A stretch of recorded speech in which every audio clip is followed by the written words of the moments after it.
Hello and welcome back to the finals of GP Winterholm, I believe. Playing against HSquid again. Who was my round of four? Oh, not round of four. Round four opponent. Morgan. This seems like a Morgan, and this also seems like a mulligan. And this seems like a keep. I have to imagine that bottoms are Unveil and Libet. No, not Libet, and Tracker. Guess I could bottom like Force Tracker. Um, and just like let's draw land. We have two draws towards it. I think I do want to be keeping Unveil. That is the way that I'm gonna get out of this mulligan. Do have a two drop, do have a three drop.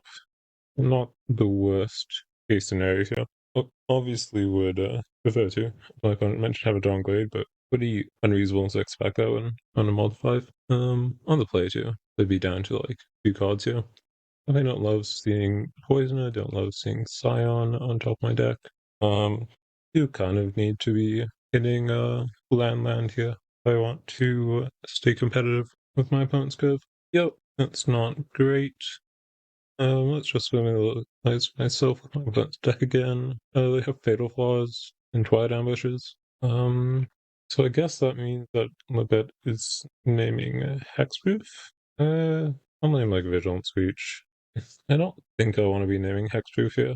Doesn't really matter. I mean, Libet's keywords have like never mattered, but heavy is something, I guess. I mean, it's better than nothing, but would prefer to land. Yeah. So it's a trade. Well, yeah, that's fine. I'm surprised on that. Feels like, I mean, I guess as far as comboing goes, Minion is like probably good enough to win. They get like anything going. I mean, maybe they are just like sucking lands or something. They just want to make sure that they no, they have a patisserie. Huh. I don't know. This feels kind of weird doing it like that. Let's see if I can hit a land here. Do end up hitting it. I mean, not much. And there is like not attacking here, so the gargoyle doesn't do anything, but like I think that's kind of a bit of a losing mentality. Like I don't the 1 point chip from the Harbinger, nothing matters like too much.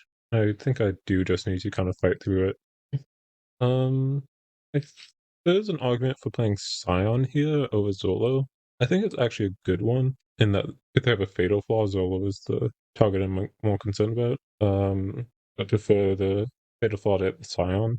It is less damage, but I think I mean I'm also saying that the 1 point off the Harbinger chip probably doesn't matter, but like there's a point when this chip does end up stacking up. But I think the upside of having like Zolo, if this gets fatal flawed, like bigger than the 1 point of damage get attacking in here. If they have like another poisoner to block the like trade off, then I prefer to do it this way too.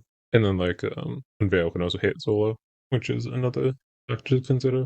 Um Definitely a bit on the at the mercy of my opponent's draws here. I'm happy that they are passing back, because that infers to me they're probably on Fatal Flaw. Night Judger. Actually, they're almost only on Fatal Flaw. They have Harbinger in hand and they didn't play it. Drudger, and there's no sense in waiting on attacks here, because I'm always attacking. And I think I'm just playing Drudger with Zolo because I'm reading this as 100% a Fatal Flaw, and Night Drudger is immune to it, so. And then one of the sign on the Bangbuster should die. Oh, they just pass back. Am I missing something here? Maybe they have a Recipe, whatever, in hand, and then they're gonna play Tome and then cast Harbinger. Yeah, that looks like here's what's happening. And I should just be dead here, I'd imagine. They do have the like two draws off the shards and the food and whatnot, but I will probably concede to a demon or whatnot. They're blocking though, which is I suppose good for me. Means that they don't have everything, but they do get a Harbinger, so um yeah, Solo. They did show that they don't have a fatal flaw. At least it didn't seem like they had it. I mean, just maybe they have it now. They're just cracking the food, okay. Um yep, this is demon. And I am pretty ready to pack it up. Because if they have actually nothing, then I am like not strictly dead. I can go like land, bankbuster, the tome or whatnot. But I think at this point I'm just dead to the board, so. Force is bad. Night Dredger is bad. This is the monoback list without any, whatchamacallits, of the my three rest. I want Holmgang, because it clears up the, creature generators. I think I decided against Hiroshi the last time I played this matchup. Scion, I think, is not great. The bet is typically what I've been siding out. Throwcraft Trample is relevant. I think I'll slide down Elite because it's a bit on the slow side. And that should be good. Hopefully have a better hand this time. Not really. I mean, I guess I keep this, right? I don't think there's a world where I mulligan this. Yeah, I think I'll keep this. Not like obviously I would prefer to have a cultivator, but double unveil is pretty nice. So I do have the Rex Age, which does ooh, they don't have a one drop. That's something I'm pretty happy about. Imagine they Harleys? I don't know if Twilight Ambush is a card you side out in this matchup. Because they don't have anything great for me, but they do have like a cantrip artifact. Yeah, imagine they side in the cardboard box. Because that it does give them a bit of life gain. What was that sequencing? Oh, they new divide taps too. Sure. Guess I'm back in here. Then I'm just passing back. No point in playing Rex Age. Pretty unfortunate I've drawn 3 lands this game. So if I do have a 3 drop here, I think I'm like, okay. Okay, do just play a random thing. Get their cantrips off with a tracker. Just let's make sure that there's nothing random that I'm missing. It doesn't matter whether I unveil pre or post combat, really. So just fire in with tracker again. Let's just take it again. I did miss the third land drop. My choice of Rex Sage or Elite. I almost feel inclined to Rex Sage, but Elite's probably better because actually like getting the being able to put the counters on it, because obviously putting the counters on the bet doesn't do anything, is fairly beneficial. And I do get the card draw. But I do like hitting my land drops with this kind of a hand. I think I'm gonna do it like that. Put ground pull here. I think I put vigilance on the bet. I think it's crazy just how detrimental the vigilance counter in this deck, because hitting endgame is so often of like critical importance, and like I'm always like barely hitting it. Like in this case, I can unveil. It does have the demon, so maybe we should have Rex Saged with that in mind, knowing that they would be forced to sack one of minion and poisoner. But I don't think I've ever like reasonably stopped this, right? Because even if I do play Rex Sage here, then like, so what? Like, I'm not killing them. Right? Like, I guess honestly, I'd like delay it and then continue like a whatchamacallit off the menagerie, a Bankbuster. Name's the meme demon Eldrazi thing, I think. I don't think that's in the format anymore, right? Yeah. And don't really care about my opponent out there. And they can say they're good games that, I mean, let's be honest, they kind of weren't. Yeah, no, Bug. Probably a closer representation of the matchup than what happened in round 4. I think it could have like a better sideboard, like not having any of the Nemeth card, they can't cast them is like probably a miss, just because like yeah, I get inside and master all the ways. Also, the 2 guy maybe is like I don't know how I feel about this card. Kind of like does kind of feel like this is I guess if it was I was about to say it feels like this was made in 2000, but if it was made in 2000, this would be a upkeep activation and not a mostly speed one. Yeah, because I mean the Night Dredges were good in some matchups. Home Gang and Uroshi were important for Scum.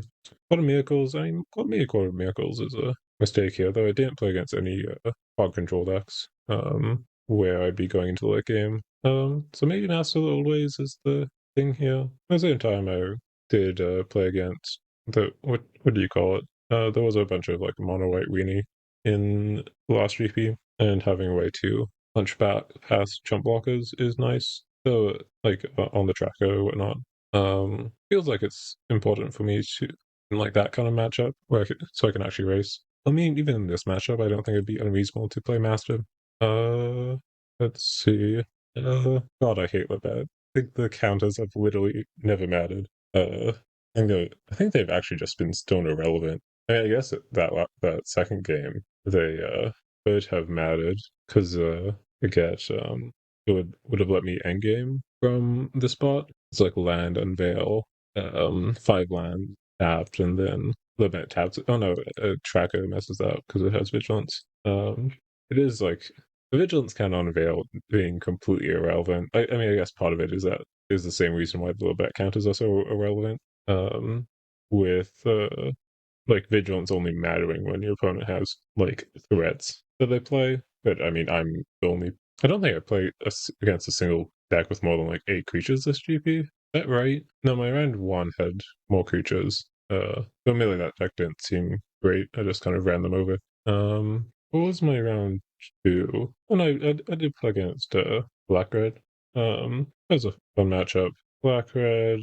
Yeah, that was the only deck that had more than like I mean, I guess this matchup had more than 8 creatures because Poison Minion Demon. But yeah, I think this is I guess I can you got kind of one monologue a bit about Rev. Because I think generally, and I won't go too much into specific cards. I mean, I did mention that a bit in the channel chat a couple days ago, I think. And I mean, I really don't like Ardent Exotic as a card. For example, but I won't dwell on that too much. But I think Rev is kind of a confusing format to me because, and as far as I can tell, intentionally one drops are meant to be kind of restricted. So like I know that mana dorks, beyond cultivator type stuff are supposed to be restricted. I think that's in the submission guide. Let's see if I can pull it up. One drop mana acceleration, yeah. But I think even like more in general, there's not a ton of one drops that you can play in a lot of decks. Another one of the conditions is one drop discard spells that reliably find targets among all available decks, such as IOK or Thoughtseize.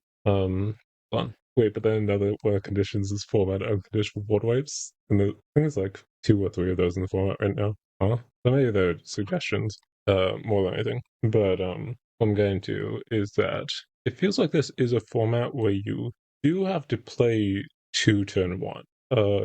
I don't think you actually like. I don't think that many decks are super able to do that. Like, so you're kind of forced a bit to kind of play a big game. Obviously, I'm saying that with getting quite far with this deck. But a lot of that is I don't think my opponent's being super prepared for this. Like my semifinals match, the wrath they had was -2/-2, which obviously does not do very much against my deck. But if that wrath was -3/-3, or I think that deck was 5 colors, so they can play where the hell they want. Or like an actual sweeper, then well, I don't think I really have that many outs in that matchup, and that's with them not having much one-man removal at all.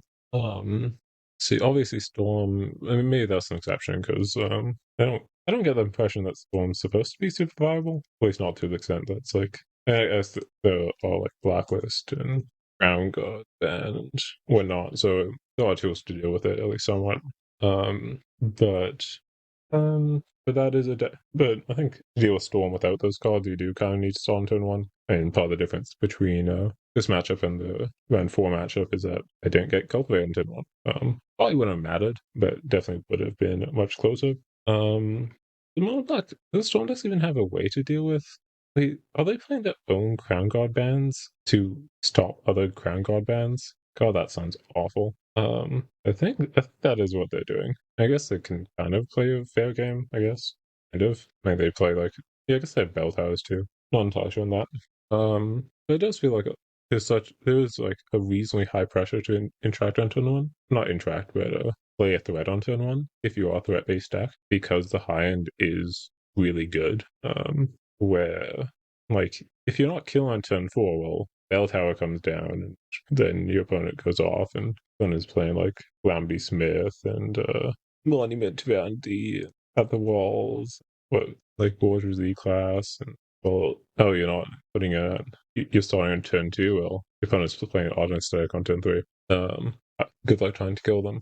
So and obviously the aggro decks can do that. I mean, there are there's like Symbol Evolution. This is a pretty good card. Or like there's like Unite the Clans, which is basically Unveil the Menagerie but better. It's an instant. I mean, it is 4 instead of 5, which is significant, but that's deck building concern. But like I'm kind of coming from the perspective that like you're not going hard on aggro, which I mean you can do, but there are a lot of good paths. Well, like a ton of RAS in this format. It's actually kind of absurd. Like I mentioned, At the Walls, Dreamfall is another one. I think my opponent last round is playing Strength and Suffering. So I mean, if you're playing Weight Weenie or whatever, well, yeah, weird. I mean, obviously not great into like when I'm playing, but so the mono black storm deck was playing this, which is pretty nasty, obviously. Mostly Wrath 3.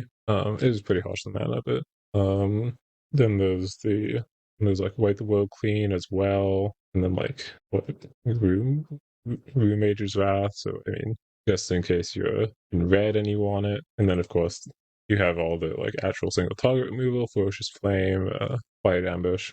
I mean, maybe I haven't played against this card, but like this line of text, the glyph tokens, makes this seem like a pretty darn good wrath. Oh yeah, Lumbering Foe Slayer as a 7-drop. Yeah. I mean, obviously it's a 7-drop, so you can almost certainly go into it, but it does pretty specifically hate on like non-aggressive creature-based decks. At the Walls was mentioned. Oh, Magmatic Shards too. Granted, this card isn't like exceptional, but I mean, Bell Tower is obviously the hot thing, so Artifact is relevant. Most decks are playing non-basics, and there are like a good amount of good non-basics. I mean, Quarter Miracles is a good amount to play. So even like Wrath modes aren't good. Destructive Force, like really, this is like a canon card. It is kind of a cool card. Wildfires are cool. Not really much different than Foe Slayer. They see play in the same deck. Oh yeah, Calamity Smith has a Wrath for some reason. Just to like kind of edit him. And that's not saying it's not possible to make aggressive mid-range decks work. I mean, this what happens that search also finds that which I think this card's really crazy. I mean that -2, you need just -2 twice. I think this card's pretty good. Though again, it's good against creature decks, and well, if creature decks aren't doing so hot, then it's not good. Who knows? Because I mean, this is not going to kill before Bell Tower comes down. Or threaten your opponent off of a Bell Tower. So if you play this and they wipe the world clean, then are you winning? I don't know. Probably not. And again, I mean, I did get to finals, so maybe this is like running the face of what's actually happening. And this is just kind of theory crafting. And like, maybe Unveil isn't the best build around. I think it was actually more so building out a lead. Because I like this card, but Legion Tracker. I don't know. I mean, I don't really. Maybe I don't put it is that I just like this kind of style of deck.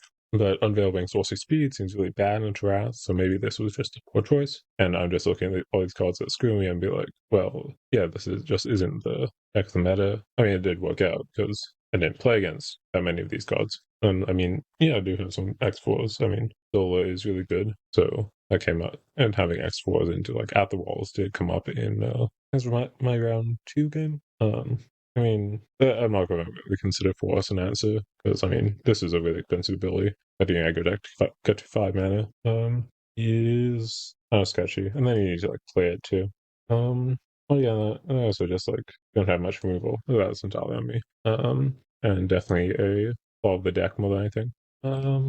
But and like maybe it's a good thing that like there aren't creature decks because I mean, Thorn Grafter is pretty nuts if you are playing these kind of mid-game trade games, and like maybe a little but if it is better than 3/3 is just the nuts. Because obviously mentioning that this ability doesn't matter, but well, in creature matchups definitely can. I think being one pretty scary. So if you're like basically not putting counters on this because there's a trigger, but like if you're putting a mass level boys on it, then I guess that gets trampled. I don't know how you're doing, how you're really abusing of that, but even just like X-Move, Trample, Vigilance, Reach is nice too. All nice abilities in creature matchups. To me, that would have come in play, but they only seem to. Oh yeah, Zolo's also just a ridiculous card. This is the kind of no vanilla creatures really are really bad kind of stat line.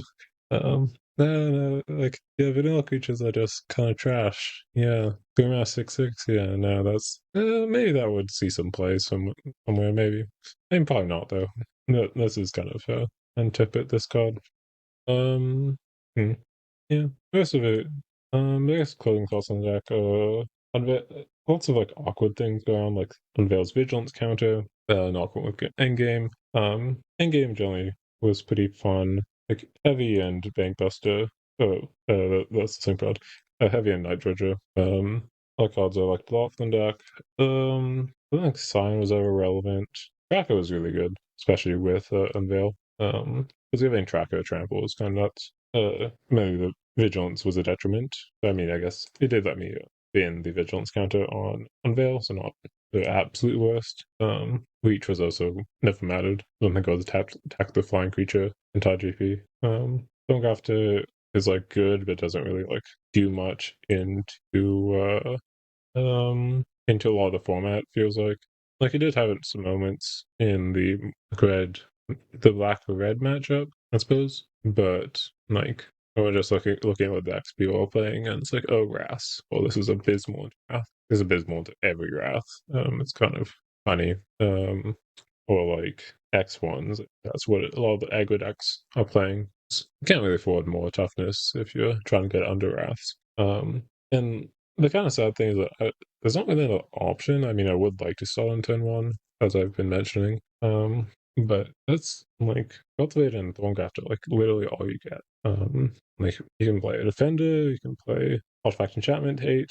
This card I think is pretty bad. You can play a boggle. You can play a really bad dork.